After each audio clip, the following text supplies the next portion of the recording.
মদিনার বুলবুলি কেমনে তোমায় রই ভুলি ও মদিনার বুলবুলি কেমনে তোমায় রই ভুলি দিন কাটে আর রাত কাটে দিন কাটে আর রাত কাটে তোর বেদনার ফুল তুলি কেমনে তোমায় রই ভুলি আল্লাহুম্মা সাল্লি আলা সাইয়্যিদিনা মাওলানা মুহাম্মদ ওয়া আলা আলি সাইয়্যিদিনা।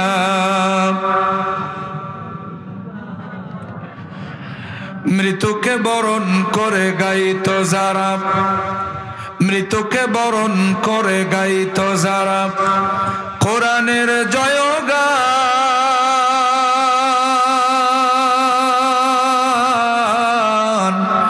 দিনের খাতিরে যেন অকাতরে সর্বস্ব করিত দান অর্ধ পৃথিবী করিত শাসন অর্ধ পৃথিবী করিত শাসন তালি দেওয়া জামা গায়ে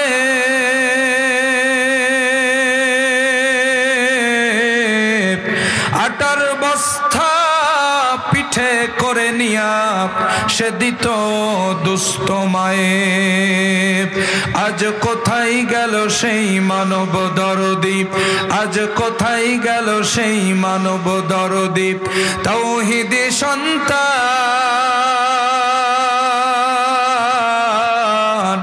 কোথায় গেল সেই সোনার মানুষ কোথায় সেই মুসলমান শুধু খুন আর বিচার অন্যায় আর ব্যভিচার নারী ধর্ষণ মানুষ খুনে কাঁদছে বাংলার জমিন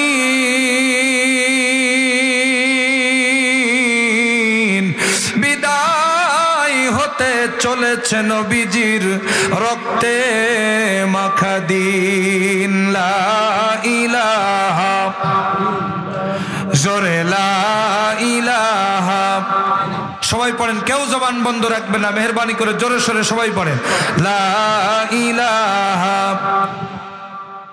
সুবহানাল্লাহ আলহামদুলিল্লাহ লা ইলাহা সুবহানাল্লাহ আলহামদুলিল্লাহ লা ইলাহা লা ইলাহা ইল্লাল্লাহু মুহাম্মাদুর রাসূলুল্লাহ সাল্লাল্লাহু আলাইহি ওয়াসাল্লাম। আসসালামু আলাইকুম ওয়া রাহমাতুল্লাহি ওয়া বারাকাতুহু। আমি অন্তরের অন্তরস্থল থেকে আন্তরিক মোবারকবাদ এবং শুভেচ্ছা জ্ঞাপন করছি আমার সম্মানিত শ্রদ্ধেয় হিন্দু ধর্মাবলম্বী ভাইদের। আজকের কোরআনের মাহফিলের পক্ষ থেকে তাদের সকলকে আন্তরিক মোবারকবাদ এবং শুভেচ্ছা জ্ঞাপন করছি।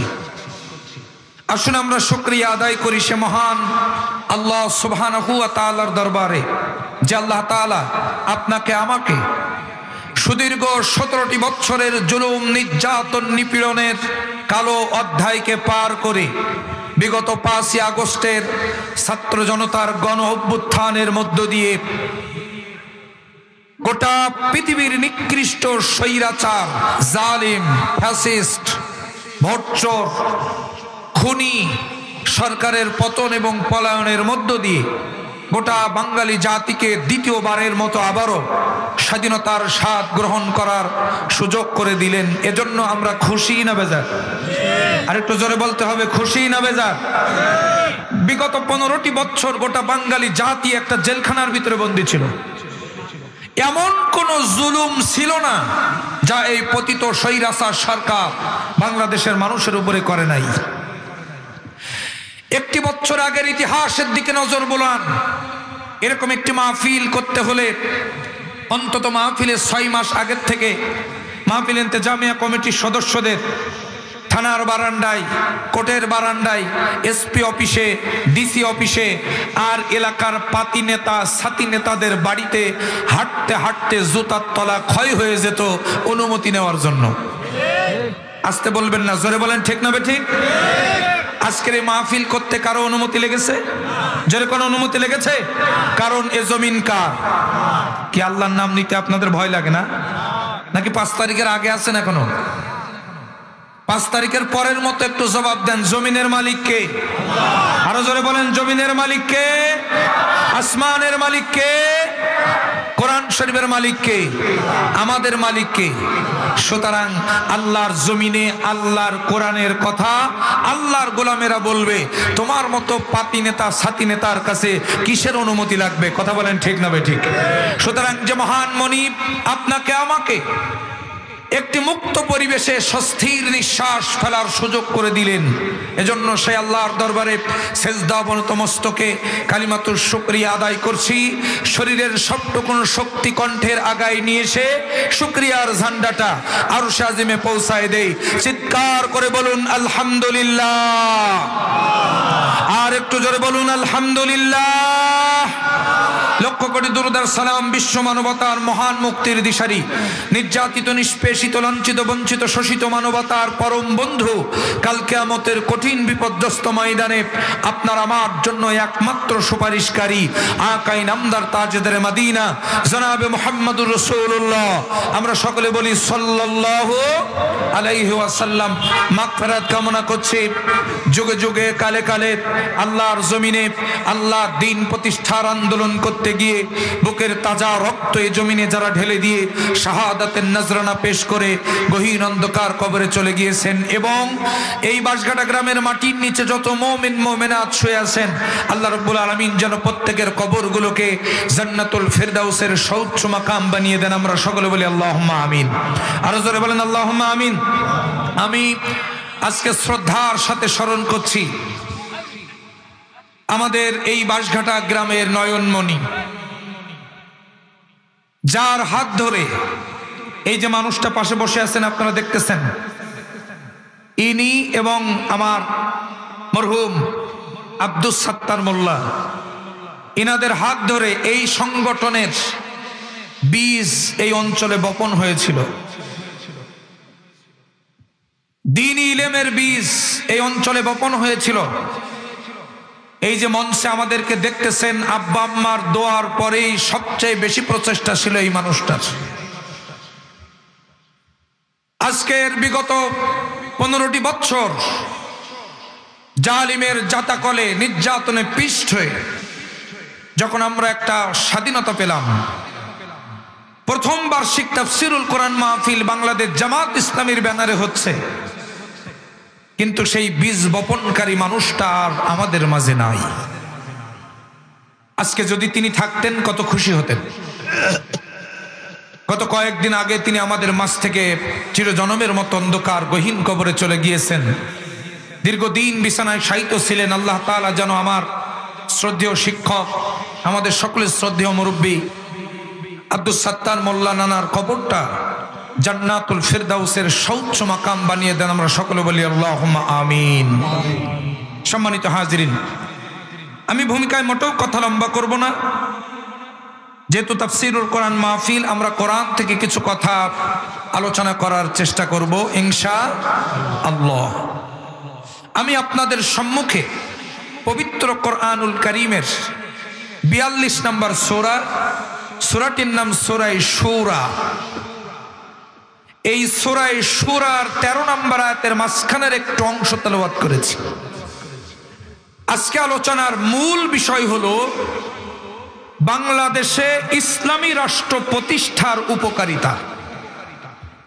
অর্থাৎ এই বাংলাদেশে যদি ইসলামী রাষ্ট্র প্রতিষ্ঠিত হয়, আল্লাহর কোরআনের রাজ যদি কায়েম হয়, কোরআনের আইন দিয়ে যদি দেশ চলে, কোরআন দিয়ে যদি দেশ শাসন করা হয়, তাহলে কি কি লাভ আমাদের হবে, কি কি উপকার হবে, এইটা আমরা আজকের কোরআন থেকে জানার চেষ্টা করব ইনশাআল্লাহ। জোরে বলেন ইনশাআল্লাহ। আমার দিনী ভাইয়েরা, এই গুরুত্বপূর্ণ বিষয়টিকে কেন্দ্র করে আমি আপনাদের সম্মুখে সূরা 13 নম্বর আয়াতের মাঝখানের একটু অংশ তেলাওয়াত করেছি। আপনারা মেহেরবানি করে মনোযোগ সহকারে আজকের আলোচনাটা শোনার চেষ্টা করবেন। আল্লাহ রাব্বুল আলামিন বলেন, আন আকিমুদ্দীন ওয়া লা তাতাফাররাকু ফি। চিৎকার দিয়ে বলেন আল্লাহু আকবার। আল্লাহ পাক বলছেন, আন আকিমুদ্দীন, তোমরা আল্লাহর জমিনে আল্লাহর দিন কায়েম করো, দিন কায়েমের আন্দোলন করো। যারা বলেন সুবহানাল্লাহ। ওয়া লা তাতাফাররাকু ফি, খবরদার এই দিন কায়েম করতে গিয়ে তোমরা তোমাদের ভিতরে মত পার্থক্য রেখো না, দলাদলি রেখো না। ঐক্যবদ্ধ হয়ে তোমরা আল্লাহর জমিনে আল্লাহর দিন প্রতিষ্ঠার জন্য সংগ্রাম করো, চেষ্টা করো, মুজাহাদা করো, জিহাদ ফি সাবিলিল্লাহ আন্দোলন করো। যেরকম সুবহানাল্লাহ। এই আয়াত থেকে প্রমাণ পাওয়া যায়, খুব মনোযোগ দিবেন, এই আয়াত থেকে প্রমাণ পাওয়া যায় একজন মুসলমানের জন্য আল্লাহর জমিনে আল্লাহর দিন প্রতিষ্ঠার আন্দোলন করা ফরজ। দিন প্রতিষ্ঠার আন্দোলন করা কি ফরজ? শুধু ফরজ নয়, সব ফরজের বড় ফরজ তথা ফরজে আইন। কথা কি বুঝতে পেরেছেন আমার দিনী ভাইয়েরা? এবার লক্ষ্য করুন, দিন কায়েমের আন্দোলন করার দরকার আছে না নাই? আরো জোরে বলেন আছে না নাই? আল্লাহ রাব্বুল আলামিন বলেন, الذين آمنوا يقاتلون في سبيل الله والذين كفروا يقاتلون في سبيل الطاغوت। চিৎকার দিয়ে বলেন আল্লাহু আকবার। আল্লাহ পাক বলছেন, আল্লাযীনা আমানু, নিশ্চয়ই যারা ঈমানদার, যারা ঈমানদার তারা লড়াই করে, ইউকাতিলুনা ফি সাবিলিল্লাহ, আল্লাহর জমিনে আল্লাহর দিন প্রতিষ্ঠার জন্য তারা সংগ্রাম করে, লড়াই করে। জোরে বলেন সুবহানাল্লাহ। পক্ষান্তরে যারা আল্লাহর দিন বাদ দিয়ে, আল্লাহর ইসলাম বাদ দিয়ে, আল্লাহর কোরআনের আইন প্রতিষ্ঠার আন্দোলন বাদ দিয়ে মানুষের তৈরি করা মতবাদ প্রতিষ্ঠার জন্য চেষ্টা করে, শয়তানের তৈরি করা মতবাদ প্রতিষ্ঠার জন্য চেষ্টা করে, তারা হলো কাফের। কথা কার? আল্লাযীনা কাফারু ইউকাতিলুনা ফি সাবিলিত তাগুত। তাগুত শব্দের অর্থ হলো দুনিয়ায় আল্লাহর মতবাদ বাদ দিয়ে, ইসলাম বাদ দিয়ে যত মতাদর্শ আছে সমস্ত মতবাদ প্রতিষ্ঠার জন্য যারা চেষ্টা করবে, ওরা তাগুতি মতবাদ প্রতিষ্ঠার চেষ্টা করলো, এরা হলো কাফের। কথা আমার না আল্লাহর? আল্লাহর। সুতরাং আমরা ঈমানদার হতে চাই না কাফের হতে চাই? একটু জোরে বলেন না। আমরা ঈমানদার হতে চাই না কাফের হতে চাই? ঈমানদার হতে চাই। আমার দিন ভাইরা, ঈমানদার যদি আমরা হতে চাই তাহলে আল্লাহর জমিনে আল্লাহর দিন প্রতিষ্ঠার জন্য আপনাকে আমাকে সংগ্রাম করতে হবে। এখান থেকে একটা কথা শিক্ষা নিয়ে যান, একজন মুসলমান কখনো মানুষের তৈরি করা আইনের দল করতে পারে না।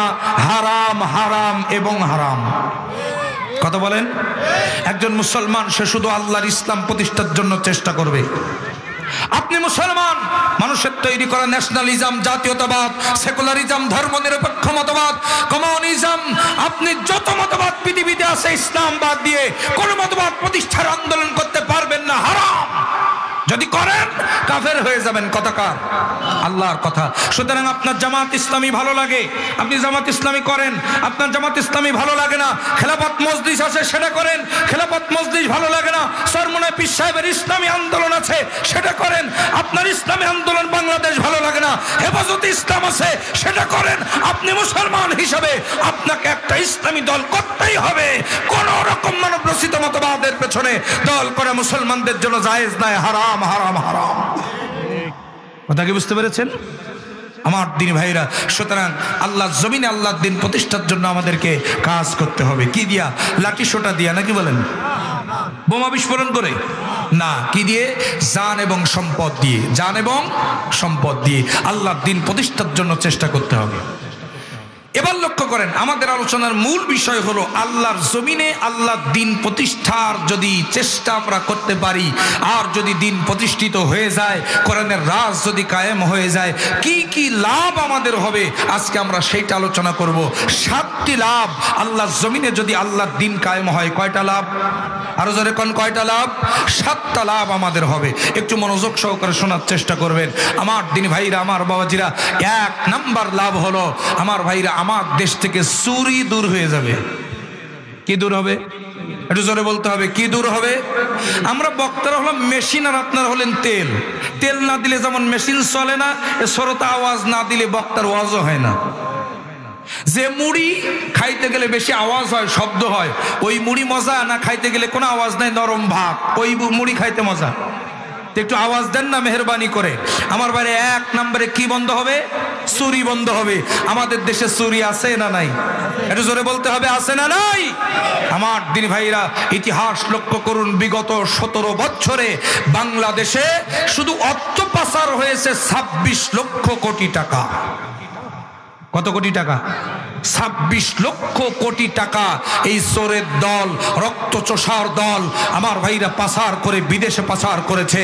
আমার দ্বীন ভাইয়েরা, আমার জমিনে যদি আল্লাহ দ্বীন প্রতিষ্ঠিত হয়, কোরআনের রাজ যদি কায়েম হয়, বাংলাদেশ জামাত ইসলামী, ইসলামী ঐক্য জোটের ইসলামী দলের মধ্য দিয়ে যদি সরকার গঠন হয়, কোরআনের রাজ যদি কায়েম হয়, এই চুরি সর্বপ্রথম বন্ধ হয়ে যাবে। চুরি থাকবে না। সুবহানাল্লাহ বলেন। কেন? কারণ হলো একটি ইসলামী রাষ্ট্রের সংবিধান হবে আল কোরআন। সুবহানাল্লাহ বলবেন না? আরো জোরে বলেন সুবহানাল্লাহ। আল্লাহর কোরআন দিয়ে দেশ চলবে, আল্লাহর কোরআন হবে সংবিধান। সুতরাং আল্লাহর কোরআন যখন সংবিধান হবে, আল্লাহ রাব্বুল আলামিন সূরা আল মায়েদার 38 নম্বর আয়াতে কারিমার মধ্যে সুন্দর করে জানিয়ে দিয়েছেন, ওয়াসারিকু ওয়াসারিকাতু ফাকতাউ আইদিয়াহুমা। চিৎকার দিয়ে বলেন আল্লাহু আকবার। চোর যদি চুরি করে, ও নারী হোক অথবা পুরুষ হোক, ওকে ধরো এবং তার হাত কেটে দাও। আইনটা কার? আরো যেরকম আইন কার? যদি ইসলামী রাষ্ট্র হয়, সর্বপ্রথম এই আইন চালু হয়ে যাবে। সুবহানাল্লাহ বলেন। আমার দ্বীন ভাইরা, এই হাত কলাচোর, কচুচোর, কুমড়োচোর, কদুচোর তাদের হাত না। এই হাত হলো যারা প্রত্যেকটা কলমের এক একটা খোসায় খোসায় হাজার কোটি টাকা বিদেশে পাচার করেছে, ওদেরকে ধরতে হবে আর হাত কাটতে হবে। আমার দ্বীন ভাইরা, এটা আইনটা কার? আরো জোরে বলেন, আইনটা কার? এবার লক্ষ্য করেন, বাংলার জমিন যদি ইসলামী রাষ্ট্র হয়ে যায়, আর বাংলার জমিনে যদি সংবিধান হয়ে যায় আল কোরআন, আর যদি 100 চোরকে ধরে ঢাকা হাইকোর্টের সামনে যদি হাত কেটে দেওয়া হয়, আর যদি মিডিয়ায় সেটা প্রচার করা হয়, বাংলাদেশে 17 বছরে 26 লক্ষ কোটি টাকা চুরি করা তো দূরে থাক, 20 টাকা চুরি করার সামর্থ্য দুঃসাহস করা হবে না। কথা বলেন ঠিক কিনা? এজন্য আল্লাহর আইন দরকার, আল্লাহর দ্বীনের প্রতিষ্ঠিত দরকার, কোরআনের আইন দরকার। দ্বীন কায়েম হয়ে গেলে 1 নাম্বার চুরি থাকবে না। এখন আমার দ্বীন ভাইরা, এই চুরি থাকবে না, এটা হিন্দু ভাইরাও চাই। এই চুরি থাকবে না, বৌদ্ধ ভাইরাও চাই। এই চুরি থাকবে না, খ্রিস্টান ভাইরাও চাই। চুরি না থাকুক, মুসলমানেরাও চাই। সুতরাং আজকের আমি অনুরোধ করে বলবো, যারা আমার হিন্দু ভাইরা আমার কথা শুনছেন, যারা মুসলমান ভাইরা আমার কথা শুনছেন, ঐক্যবদ্ধ হন। যদি কোরআনকে রাষ্ট্রীয় ক্ষমতায় পাঠাতে পারি, যদি আল্লাহর জমিনে আল্লাহর ইসলাম কায়েম হয়, শুনে রাখেন হিন্দু ভাইয়েরা যারা আছেন, বাবাজিরা যারা আছেন, শুনে রেখে দেন, আপনারা দরজা খুলে ঘুমাবেন। 1 টাকা চুরির কোন সাহস পৃথিবীর কারো থাকবে না। এই নিরাপত্তা দিয়েছে ইসলাম। জোরে বলেন সুবহানাল্লাহ। হিন্দু, বৌদ্ধ, খ্রিস্টান, মুসলমান ঐক্যবদ্ধ হয়ে দরজা খুলে ঘুমাবেন। চুরি থাকবে না, কারণ চুরি করলে হাত কেটে দেবে। আইনটা কার? চুরি থাকবে না। সুতরাং আমরা ঐক্যবদ্ধ হতে হবে। আমরা সবাই কিন্তু ভাই ভাই। আমরা সবাই কি? আমরা ধর্ম আলাদা হতে পারে, কিন্তু আমরা সবাই ভাই ভাই। ওয়ালাকাদ কাররামনা বানি আদম। আল্লাহ রাব্বুল আলামিন বলছেন, বনি আদমের দিক থেকে তোমরা সবাই ভাই। আমার দ্বীন ভাইরা, আমি যদি আজকের এখানে আলোচনা শেষ করে স্টেজ থেকে নামার সময় যদি আমি হোঁচট লেগে পড়ে যাই, আমার যদি দাঁত ভেঙে যায়, আমার যদি মুখ ফেটে যায়, রক্ত বের হয়, আমার পাশে একজন হিন্দু ভাই দাঁড়িয়ে আছে, আমি মুসলমান বলে, সে কি আমাকে ধরবে না? যেরকম ধরবে না? আবার আমি মুসলমান বলে আমার একটা হিন্দু ভাই, একটা বাবা সে যদি এখান থেকে হোঁচট লেগে পড়ে যায়, সে হিন্দু বলে অন্য ধর্মের বলে, আমরা কি তাকে ধরবো না? অবশ্যই ধরবো, এটা মানবিক দিক। সুতরাং আজকে সমাজটা হুমড়ি খেয়ে পড়ে গেছে, দাঁত মুখ ফেটে গেছে, রক্ত বের হচ্ছে, চুরি ডাকাতিতে ছেয়ে গেছে। আসেন না আপনি আমি আমরা, কে হিন্দু কে মুসলমান কে বৌদ্ধ কে খ্রিস্টান, এখন আর দেখার সময় নেই। এখন আসেন দেশটা বাঁচায়, ঐক্যবদ্ধ হন, আগামী নির্বাচনে ইসলামের পক্ষে ভোট দেন। ইসলাম প্রতিষ্ঠিত হলে চুরি থাকবে না, আমরাও যেমন সুবিধা পাবো আপনারাও তেমন সুবিধা পাবেন। কথা বলেন কথা বলেন আমার ভাইরা। তার কারণ হলো চুরি যারা করবে ও যে দলের লোক হোক না করে ওর হাত কাটা যাবে। কথা বলেন, ও যত বড় পাওয়ারফুল লোক হোক, এমনকি এমপি মন্ত্রী হলেও তার হাত কাটা যাবে। আইনটা কার? আরো জোরে কেন আইনটা কার? আমার দিন ভাইয়েরা আমার বাজেরা, তার বাস্তব প্রমাণ হলো আল্লাহর নবী বিশ্ব নবী জনাবে মুহাম্মদুর রাসূলুল্লাহ সাল্লাল্লাহু আলাইহি ওয়াসাল্লাম, তিনি যখন মদিনার রানিং প্রেসিডেন্ট, আল্লাহু আকবার বলেন, আরো জোরে বলেন আল্লাহু আকবার। আমার নবী শুধুমাত্র মেসওয়াক করে দুনিয়ার জীবন পার করে নাই। আমার নবী শুধুমাত্র এই দুনিয়ায় এসে খাওয়ার পরে মিষ্টি খাওয়া সুন্নাত পালন করে আমার নবী দুনিয়ার জীবন পার করে নাই, বরং আমার নবীজি এই কোরআনুল কারীম দিয়া 1 নয় 2 নয় 10 বছর প্রেসিডেন্সি চালাইছেন। চিৎকার দিয়ে বলেন সুবহানাল্লাহ। আল্লাহর নবী বিশ্ব নবী যখন মদিনার রানিং প্রেসিডেন্ট, আল্লাহর নবীর কাছে একটা মামলা আসলো, একটা মামলা অভিযোগ চলে আসলো। সেই অভিযোগটা হলো, ইয়া রাসূলুল্লাহ ইয়া হাবিবাল্লাহ, আপনার বংশ অর্থাৎ কুরাইশ বংশের বনু মাখজুমিয়া গোত্রের একটা মেয়ে, নাম হলো তার ফাতেমা। জোরে কোন কি নাম? একটু জোরে বলেন না কি নাম? ফাতেমা। এই মেয়েটা চুরি করে ধরা পড়েছে। ইয়া রাসূলুল্লাহ ইয়া হাবিবাল্লাহ, চুরি করে ধরা পড়েছে, এখন তার সাজা কি হবে, তার বিচার কি হবে? আল্লাহর নবী বললেন, ওই মেয়েটাকে নিয়ে আসো। মেয়েটাকে নিয়ে আসা হলো। আল্লাহর নবী সূরা আল মায়েদার এই 38 নম্বর আয়াত অনুযায়ী, চোরের শাস্তির বিধান অনুযায়ী নবীজি ওই মহিলার হাত কেটে দেওয়ার আইন জারি করে দিলেন, রায় দিয়ে দিলেন। আমার দিনী ভাইয়ারা, আল্লাহর নবী যখন হাত কেটে দেওয়ার রায় দিয়েছে, সাহাবায়ে কেরাম সব চোখ বড় বড় হয়ে গেছে, সাহাবায়ে কেরাম সবাই ঘেমে গেছে। কারণ এই মহিলাটি ছিল সম্ভ্রান্ত কুরাইশ বংশের বনু মাখজুমিয়া গোত্রের মেয়ে। সাহাবায়ে কেরাম চিন্তা করতে লাগলেন, এই মেয়েটার হাত যদি নবীজি আজকের কেটে দেয়, তাহলে গোটা মক্কা গোটা মদিনায় আমাদের ইসলামের বিরুদ্ধে একটা নেগেটিভ প্রভাব পড়তে পারে। আমার দিনী ভাইয়েরা, এই চিন্তা করে সাহাবায়ে কেরাম আরজি জানাবেন রাসূলুল্লাহর কাছে, ইয়া রাসূলুল্লাহ ইয়া হাবিবাল্লাহ, এই মেয়েটার হাতটা না কেটে অন্য একটা সাজা দিয়ে, একটু জেল দিয়ে জরিমানা করে ছেড়ে দেওয়া যায় কিনা। কিন্তু বলবেন কে? রাসূলুল্লাহর সামনে এই ব্যাপারে কথা বলার সাহস তো পৃথিবীর কারো নাই। আল্লাহু আকবার বলেন। আমার দিনী ভাইয়েরা, আল্লাহ রাসূলের পালক পুত্র যায়েদ, যায়েদ রাদিয়াল্লাহু তাআলার একটা পুত্র সন্তান ছিল, নাম হলো তার উসামা রাদিয়াল্লাহু আনহু, সম্পর্কে নবীজির নাতি। আল্লাহর নবীর সাহাবীরা উসামাকে ডাক দিয়ে বলল, উসামা যাও যাও যাও, আল্লাহর নবীর কাছে চলে যাও, নবীজি তোমাকে অনেক ভালোবাসে। ও উসামা, তুমি যে বলো নবীজি যেন এই মেয়েটার হাতটা কেটে না দেয়, একটু শাস্তি দিয়া জরিমানা করে যেন ছেড়ে দেয়। আমার দিনী ভাইয়েরা, হযরত উসামা রাদিয়াল্লাহু তাআলা আনহু তখন বিশ্ব নবীর কাছে যে বলতেছে, দাদা যান, আপনি আমার দাদা, পালক পুত্র যায়েদ আমার বাবা, আমি একটা আবদার আপনার কাছে নিয়ে এসেছি। কি আবদার উসামা বলো? ইয়া রাসূলুল্লাহ ইয়া হাবিবাল্লাহ, এই মেয়েটা হলো কুরাইশ বংশের মেয়ে, আবার বনু মাখজুমিয়া গোত্রের মেয়ে। এর হাতটা আপনি কাটলে এই মক্কা নগরীতে, মদিনায়, গোটা আরব জাহানে আমাদের একটা নেগেটিভ প্রভাব পড়ে যাবে ইসলামের জন্য। সুতরাং হাতটা কাটেন না, ওই হাতটা আপনি না কেটে একটা অন্য সাজা দিয়ে দেন। নবীজি বসা ছিলেন, উসামা রাদিয়াল্লাহু তাআলার কথা শুনে নবীজি উঠে দাঁড়িয়ে গেলেন। নবীজির সারা মুখ ঘেমে গেছে, শরীর থেকে চাদর মোবারক খুলে পড়ে গেছে। আল্লাহর নবী বলেন, উসামা, এই ব্যাপারে সুপারিশ করার সাহস তোমাকে কে দিয়েছে? আল্লাহু আকবার বলেন। ও উসামা, শুনে রাখো, এই আইনটা তো আমার আইন না, এই আইনটা হলো আল্লাহর আইন। সুতরাং আল্লাহর আইন পরিবর্তন করার ক্ষমতা পৃথিবীর কারো নাই। সুতরাং শুনে রাখো উসামা, শুনে রেখে দাও, ওটা তো সামান্য বনু মাকজুমিয়া গোত্রের মেয়ে ফাতেমা। ও উসামা রে, আমি বিশ্বনবী আমার মেয়ে ফাতেমাও যদি চুরি করত, স্বয়ং আমার মেয়ে ফাতেমা তো জোহরা সে যদি চুরি করত আর যদি ধরা পড়তো, আমি রাসূল নিজে দাঁড়িয়ে থেকে নিজের হাতে তরবারি নিয়া আমার মেয়ে ফাতেমার হাত কেটে দিতে একটা বারও ভেবে দেখতাম না। জোরে বলেন সুবহানাল্লাহ। আমার দেশে যদি আইন চালু হয়ে যায়, বাংলার জমিনে চোর থাকবে না, চুরি থাকবে না। 100 চোরকে ধরে সুপ্রিম কোর্টের সামনে যদি হাত কেটে দেওয়া হয় আর ওইটা যদি মিডিয়ায় প্রচার করা হয়, আমার ভাইরা এই শাস্তি যারা দেখবে আর কেউ চুরি স্বপ্নেও কল্পনা করবে না। এখন বলেন, আমরা চুরিমুক্ত সমাজ চাই কি চাই না? আর একটু জোরে কন, আর একটু জোরে কন।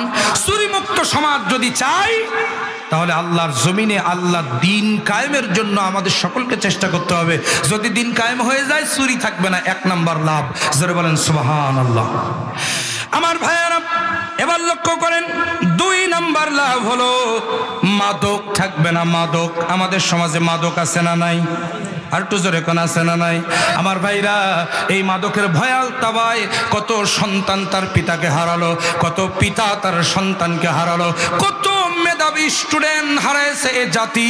মাদকের ভয়াল থাবায় কত সংসার ভেঙ্গে চুরে চুরমার হয়ে গেছে।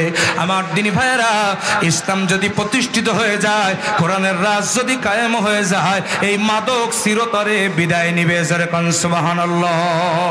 আবার আল্লাহ রাব্বুল আলামিন বলছেন, ইয়া আইয়ুহাল্লাযীনা আমানু ইন্নামাল খামরু ওয়াল মাইসিরু ওয়াল আনসাবু ওয়াল আজলামু রিজসুম মিন আমালিশ শাইতান ফাজতানিবুহু লাআল্লাকুম তুফলিহুন। আল্লাহ পাক বলছেন, হে ঈমানদারেরা, খবরদার, মদের ধারে কাছে যেও না, জুয়ার ধারে কাছে যেও না। খবরদার ঈমানদারেরা, মদ, জুয়া, লটারি, প্রতিমা, এগুলোর ধারে কাছে যেও না। এগুলো শয়তানের কাজ। আর আল্লাহর আইন হলো, যদি কেউ মদের ব্যবসা করে, যদি কেউ মদ খায়, যদি কেউ মাদকের সাথে সম্পৃক্ত থাকে, 80টা বেতের আঘাত। আইন কার? এটা জোরে বলতে হবে, আইন কার? আল্লাহর আইন। 80টা বেতের আঘাত। আমার দিনী ভাইরা, এবার বলেন, আমাদের দেশে মদ আছে না নাই? আরো জোরে কোন আছে না নাই? আমার ভাইরা, শুধু মদ আছে তা নয়। 5 তারিখে যখন স্বৈরাচার সরকারের পতন হলো, গণভবন থেকে এটা ওটা নিয়ে জনগণ পালাচ্ছে, আপনারা নিশ্চয়ই দেখেছেন। কেউ বালিশ নিয়ে যায়, কেউ কম্বল নিয়ে যায়, কেউ মাছ নিয়ে যায়, কেউ গরুর রান নিয়ে যায়। আছে না, আছে না? নিয়ে গেছে না বলেন? আমার দিন ভাইরা, ওই গণভবনের ভিতরে হরেক রকম জিনিসের ভিতরে কয়েক বোতল মদ পাওয়া গেছে। আপনারা নিশ্চয়ই দেখেছেন, দেখেছেন না? কয়েক বোতল মদ। তার মানে একথা স্পষ্ট আয়নার মতো ক্লিয়ার, বিগত 17 বছর বাংলাদেশের মানুষের মাথার উপরে যারা অন্যায়ভাবে ভোট চুরি করে জগজ্জল পাথর হয়ে বসেছিল, প্রত্যেকটা ছিল মাতাল। কথা বলেন ঠিক না বেঠে? আমার ভাইরা, একটা দেশের সরকার প্রধান যদি মাতাল হয়, ওই দেশের রন্ধ্রে রন্ধ্রে মাদক পৌঁছে যাবে, এটাই স্বাভাবিক। কথা বলেন। এই মদ থাকবে না যদি আল্লাহর আইন প্রতিষ্ঠিত হয়।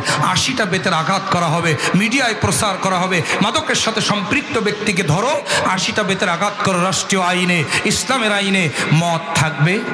যেরকম মদ থাকবে, থাকবে না। আমার দিনী ভাইয়েরা, আমার বাবাজিরা, এই মদ যেই খাক না কেন, সে যত বড় পাওয়ারফুল হোক না কেন, মাদকের সাথে সম্পৃক্ত ব্যক্তির, আমার দিনী ভাইয়েরা, তার বিচার থেকে কেউ বাঁচাতে পারবে না। তার বাস্তব একটা প্রমাণ আমি আপনাদের মাঝে তুলে ধরতে চাই। খলিফাতুল মুসলিমিন, আমিরুল মুমিনিন হযরত ওমর রাদিয়াল্লাহু তাআলা আনহুর নাম আপনারা নিশ্চয়ই শুনেছেন। আমার দিনী ভাইয়েরা, ইসলামের দ্বিতীয় খলিফা হযরত ওমর রাদিয়াল্লাহু তাআলা আনহু, হযরত ওমর রাদিয়াল্লাহু তাআলা আনহু, তিনি একদিন দুপুর বেলা তার সন্তানদের সাথে বসে বসে তিনি খানা খাচ্ছিলেন। আমার ভাইয়েরা, তার সন্তান ছিল 2টা। জোরে কোন কয়টা? 2টা। 1 নাম্বার সন্তান হলো, নাম হলো আব্দুল্লাহ, আর একটা সন্তান হলো আবু শামা।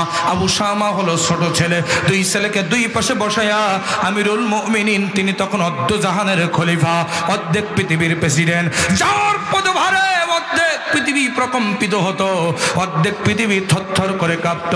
এই আমিরুল মুমিনিন ছেলেদেরকে নিয়ে বসে বসে তিনি খানা খাচ্ছিলেন দুপুরবেলা।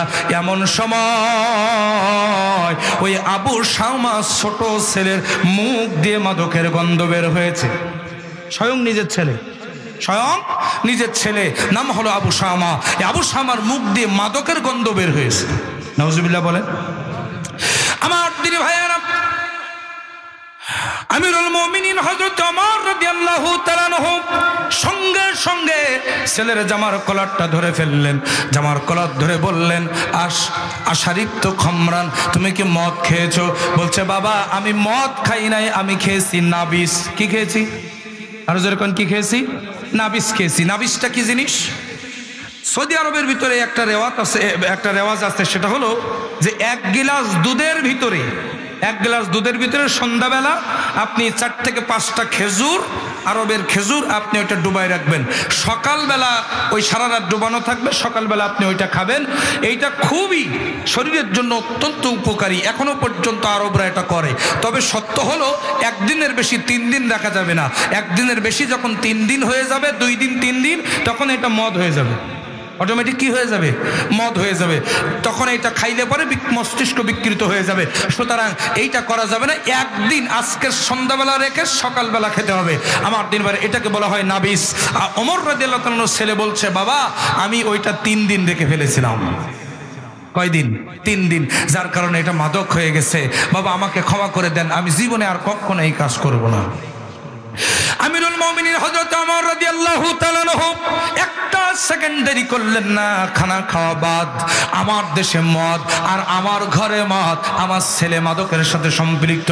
জামার কলারটা ধরে টানতে টানতে টানতে টানতে মসজিদে নববীর ওখানে নিয়ে গেছেন। ওই সময়টা ছিল আসরের সময়। ওই একটা পিলারের সাথে বেঁধে ছেলেকে, নিজের ছেলে আবু শামাকে একটা পিলারের সাথে তিনি বাঁধলেন, বেঁধে আসরের সালাত আদায় করলেন। সালাত আদায় করে সালাম ফিরায়া হযরত ওমর রাদিয়াল্লাহু তাআলা আনহু উপস্থিত হাজার হাজার সাহাবীদের সামনে, হাজার হাজার জনগণের সামনে তিনি ঘোষণা করলেন, নামাজের পরে আপনারা সবাই বসে যাবেন। একটা বিচার আছে, বিচার। আল্লাহু আকবার বলেন। একটা বিচার আছে। আমার দিনী ভাইরা, আমার বাবাজিরা, আমিরুল মুমিনিন ঘোষণা করলেন, বিচারটা কার হবে তোমরা কি জানো? ওরা বলছে, না আমরা জানি না, আপনি বলুন কার বিচার।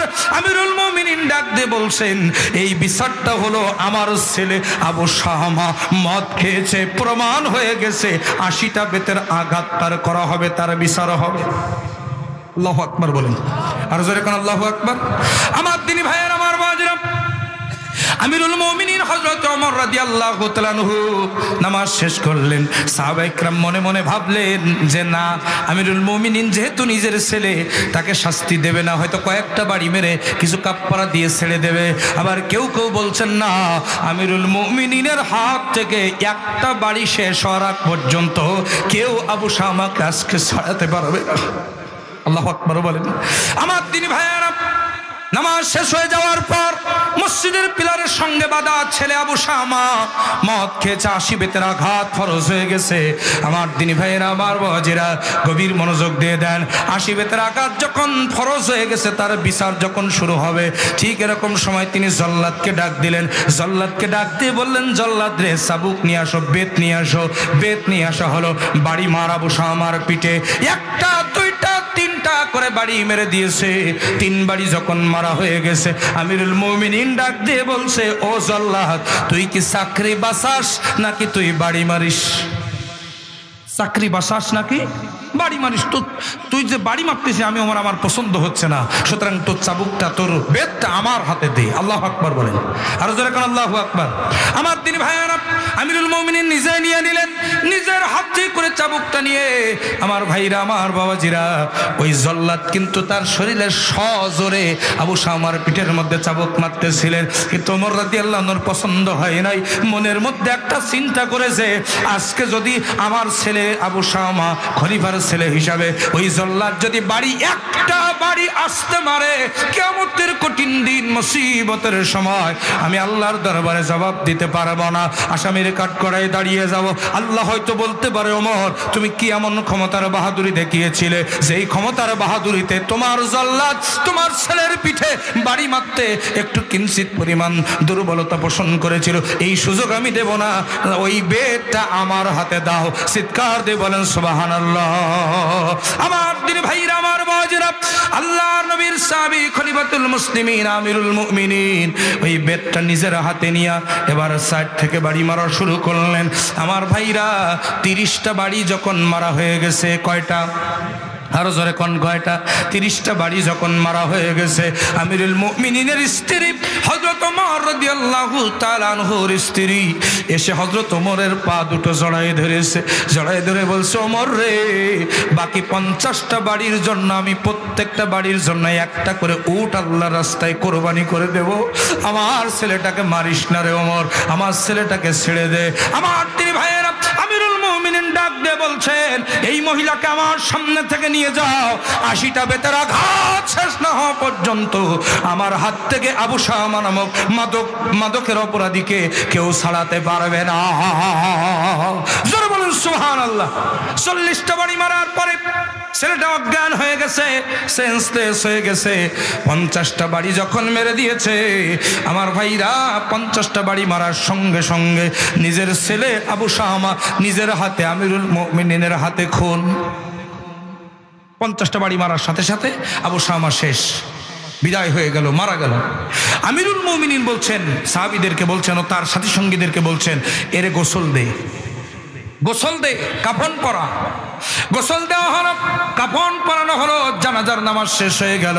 আমিরুল মুমিনিন নিজে হাতে করে ছেলেটাকে দাফন করলেন। দাফন করার পরে সবাই যখন চলে যাচ্ছে, আমিরুল মুমিনিন যায় না। ওই লোকজন সাহাবীরা, অন্যান্য সাহাবীরা বলছে, আমিরুল মুমিনিন আপনি চলুন, আপনি কেন এখানে দাঁড়িয়ে? আমিরুল মুমিনিন ডাক দিয়ে বলছে, ও আল্লাহর নবীর সাহাবীরা শোনো, আমার সাথী সঙ্গীরা শুনে রেখে দাও, এখনো আমার দায়িত্ব শেষ হয় নাই। আমি এই রাষ্ট্রের খলিফা, বাড়ি বাকি আছে এখনো 30টা। ওই হাতে আমার ভাইরা, তিনি নিজে হাতে করে আমার ভাইরা ওই বেতটা নিলেন, নিয়া 51 থেকে আবু শামার কবরের উপরে সজোরে বাড়ি মারতে শুরু করলেন। 80টা বাড়ি মারা হয়ে যখন গেছে, 30টা বাড়ি কবরের উপরে মেরে দিয়া তিনি আসমানের দিকে মুখটা উঁচু করে তিনি কেঁদে কেঁদে বলছেন, ওগো রব্বুল আলামিন, তুমি সাক্ষী থাকো, আমি ওমর আমার আল্লাহর আইন অর্থাৎ তোমার আইন বাস্তবায়ন করতে গিয়ে একটা বাড়ি আমার ছেলেকে কম মারি নাই, 50টা মেরেছি তার শরীরে, 30টা বাকি ছিল সেটাও মেরে দিয়েছি কবরের উপরে। সুতরাং আল্লাহ, কিয়ামতের ময়দানে যেন তুমি আমাকে আসামির কাঠগড়ায় দাঁড় করিও না। তিনি প্রমাণ করলেন আল্লাহর আইনের ক্ষেত্রে সবাই সমান। এবার তিনি ঘরের মধ্যে চলে গেছেন। যেই ঘরে আবু শামা ঘুমাতো, ওই ঘরে, ওই রুমে, যে খাটের উপরে বসে বালিশটা বুকের সাথে জড়িয়ে ধরে তিনি হাও মাউ করে কাঁদতেছেন। স্ত্রী ডাক দিয়ে বলে, আমিরুল মুমিনিন, আমি কত করে বললাম, আপনার পা দুটো ধরলাম, 50টা উট দিতে চাইলাম, তবু আমার ছেলেটাকে আপনি ছাড়লেন না, কিন্তু আজকের কেন আপনি এসে আপনার ছেলের বালিশ ধরে কান্দেন? আমিরুল মুমিনিন ডাক দিয়ে বলছে, ও আমার স্ত্রী, সেই সময় আমি আমার ছেলেটার উপরে, আবু শামার পিঠের উপরে বাড়ি মারতেছিলাম, ওই সময় ছিলাম লক্ষ লক্ষ মানুষের ভোটে নির্বাচিত খলিফা, আর সে ছিল সামান্য একজন অপরাধী, তার সাথে আমার বাপ ছেলের সম্পর্ক ছিল না, এজন্য একটা বাড়ি থেকে কেউ রেহাই দিতে পারে নাই। আর এখন যে আমি তার বালিশটা ধরে কাঁদতেছি, এইটা হলো বাবা হিসেবে সন্তানের প্রতি মহব্বত, ভালোবাসা। আমি তো বাবা, তবে আবু শামার মা, শুনে রেখে দাও, আমার আবু শামা এই দুনিয়ায় বিচার নিয়ে আল্লাহর জান্নাতে চলে যাবে। জোরে বলেন সুবহানাল্লাহ।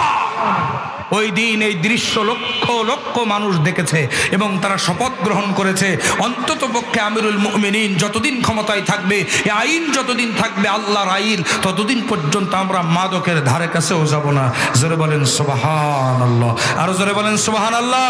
সুতরাং আজকে বাংলার জমিনে যদি সংসদ ভবনে ইসলামী রাষ্ট্র চালু থাকতো, আর আল্লাহর কোরআন দিয়ে যদি দেশ চলতো, কোরআন যদি হতো সংবিধান, তাহলে শুনে রাখুন সাতক্ষীরার মুসলমানেরা, বাংলার জমিনে যদি এরকম আইন থাকতো, 100 মাদক ব্যবসায়ী মাদক সেবীদেরকে ধরে সুপ্রিম কোর্টের সামনে 80টা বেতের আঘাত করে পিঠের চামড়া যদি তুলে ফেলা হতো, গণভবনের মধ্যে মদ পথ দূরে থাক, রাস্তার মোড়ে দাঁড়িয়ে বিড়ি সিগারেট খাইতেও কেউ সাহস পেত না। কথা বলেন ঠিক কিনা?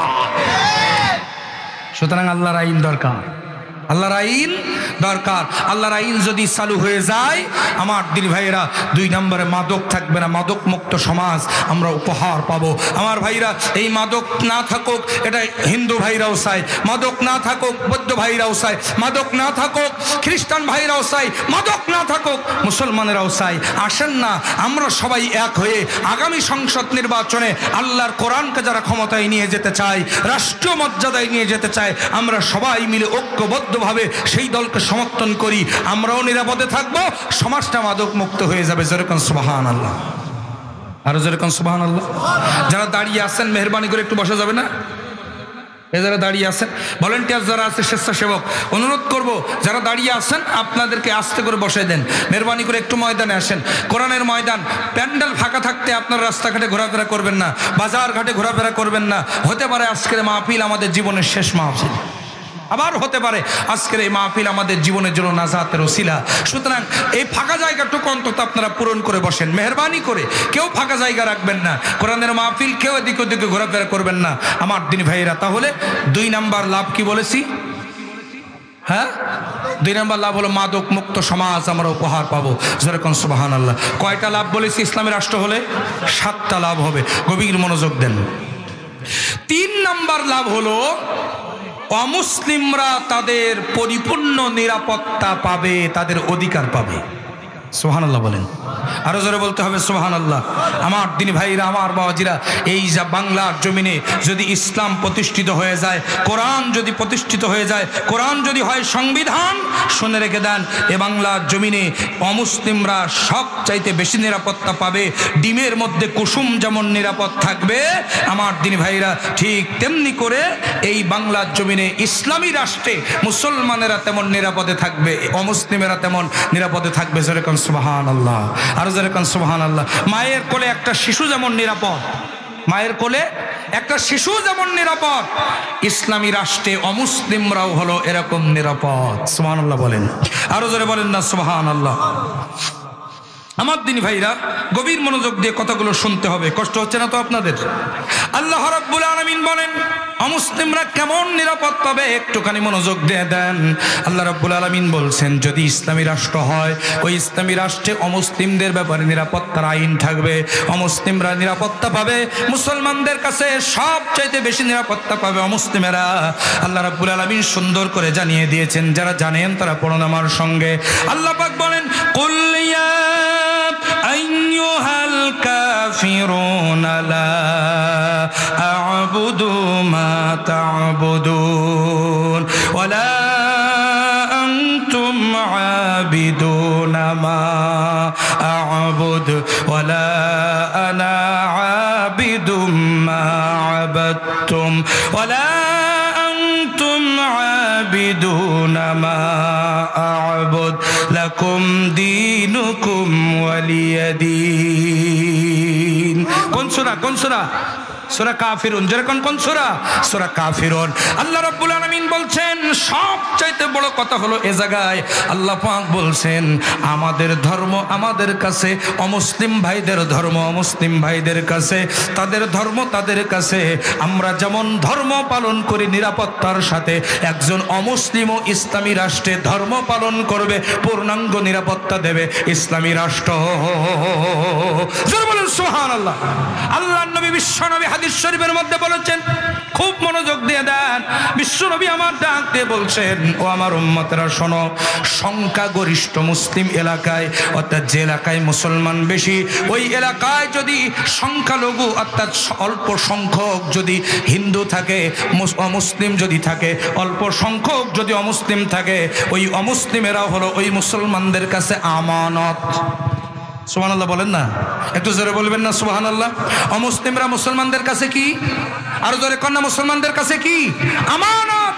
আল্লাহ রাসূল বলেছেন, খবরদার মুসলমানেরা, যদি এই আমানতের কিঞ্চিত পরিমাণ খেয়ানত হয়, কিয়ামতের কঠিন ময়দানে আমি রাসূল স্বয়ং বাদী হয়ে ওই মুসলমানদের বিরুদ্ধে আল্লাহর দরবারে মামলা দায়ের করব। নাউজুবিল্লাহ বলবেন না? আমার দিনী ভাইয়ারা, ইসলামের রাষ্ট্র মুসলিমেরা কেমন নিরাপদ, গভীর মনোযোগ দিয়ে দেন আমার ভাইরা, আমার বাবাজিরা। আল্লাহর নবী মসজিদে নববীর ইমাম আর রাষ্ট্রের প্রেসিডেন্ট থাকা অবস্থায় বিশ্ব নবী জনাবে মুহাম্মদুর রাসূলুল্লাহ সাল্লাল্লাহু আলাইহি সাল্লাম এবং সাহাবায়ে কেরাম মসজিদে নববীর মধ্যে বসা। হঠাৎ করে একজন অমুসলিম ইহুদি মসজিদে নববীর মধ্যে প্রবেশ করলো। মসজিদে নববীর মধ্যে প্রবেশ করে আমার ভাইরা সেন্টার টেনে পেশাব করা শুরু করে দিল। নাউজুবিল্লাহ বল। কোথায় কোথায়? মসজিদে নববীতে পেশাব করা শুরু করে দিল। সাহাবীরা তো রেগে ক্ষিপ্ত, বসা হাতে কোটে দাঁড়িয়ে গেছে। ওমর রাদিয়াল্লাহু তাআলা নিজে হাতা কোটাচ্ছে, বলছে হুজুর একবার অনুমতি দিন, কল্লা আলাদা করে ফেলি। আল্লাহ নবী বলছেন, না না, দাঁড়াও, সে পেশাব করছে, একটা জরুরি কাজে আছে, খবরদার তাকে ডিস্টার্ব করো না, তাকে বাধা দিও না, তার শরীরটা খারাপ করতে পারে। আমার দিনী ভাইরা, বিশ্বনবী বললেন, সাহাবীরা তার পেশাবটা পরিপূর্ণ হতে দাও। আল্লাহু আকবার বলেন, আরো জোরে কান আল্লাহু আকবার। ওখান থেকে আজকের বিজ্ঞান গবেষণা করে বলছে, যদি কোনো মানুষ পেশাব চেপে রাখে তার কিডনির সমস্যা হয়। সুবহানাল্লাহ বলে। তাহলে সর্বশ্রেষ্ঠ বিজ্ঞানীকে মুহাম্মদুর রাসূলুল্লাহ সাল্লাল্লাহু আলাইহি ওয়াসাল্লাম। আমার তিন ভাইরা গভীর মনোযোগ দিবেন। পেশাব করা যখন হয়ে গেল, আল্লাহর নবী বিশ্ব নবী জনাবে মুহাম্মদুর রাসূলুল্লাহ সাল্লাল্লাহু আলাইহি ওয়াসাল্লাম ওই ইহুদিকে ডেকে বলতেছেন, ইহুদি,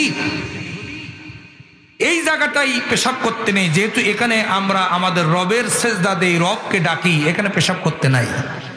গায়ে হাত তোলাচ্ছে আর বলছে পেশাব করতে নাই। ওই ইহুদি কিছুক্ষণ দূরে চলে গেছে, যে আবার ফিরে আসছে, এসে বলছে, আপনি মুহাম্মদ রাসূলুল্লাহ না? বলছে, হ্যাঁ আমি মুহাম্মদ সাল্লাল্লাহু আলাইহি ওয়াসাল্লাম। তো এটাই হলো নবুয়তের চরিত্র। আপনি যদি নবী না হতেন তাহলে আজকে আমার কল্লা দ্বিখণ্ডিত করে ফেলতেন। কারণ আমাদের মন্দিরে, আমাদের গির্জায়, আমাদের যেখানে আমরা পূজা করি, ওই জায়গায় যদি কেউ এই কাজ করতো মুসলমানেরা, তো আমরা তাকে পিটাতাম, আমরা তাকে আইনের আওতায় নিয়ে আসতাম। কিন্তু আপনি কত সুন্দর ব্যবহারের অধিকারী, আপনার মসজিদে নববীতে আমি পেশাব করলাম আর আপনি আমাকে বলছেন যে এখানে এই কাজ করতে নেই, এখানে আমরা ইবাদতের জায়গা। সুতরাং আমি আর দেরি করতে চাই না, আমাকে কালেমা পড়াই দেন, আমি কালেমা পড়ে মুসলমান হয়ে যেতে চাই। জোরে বলেন সুবহানাল্লাহ, আরো জোরে বলেন সুবহানাল্লাহ।